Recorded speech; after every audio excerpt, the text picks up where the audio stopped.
জাতীয় সড়কে আচমকা উপড়ে পড়ল বড় গাছ, ভাগ্যক্রমে প্রাণে বাঁচলেন যাত্রীরা।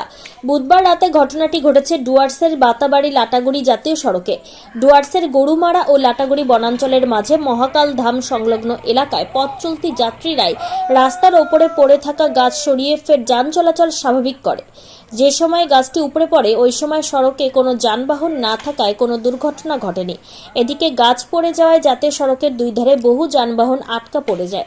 পরে দুই পাশের গাড়িতে থাকা যাত্রীরা নেমে সকলে মিলে গাছটিকে সড়ক থেকে সরিয়ে দেয়।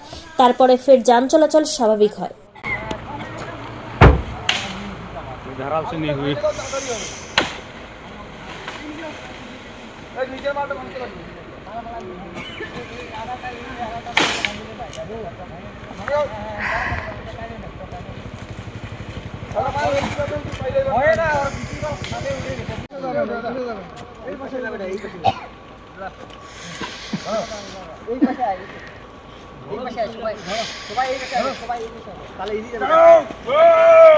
जय बजरंग बली।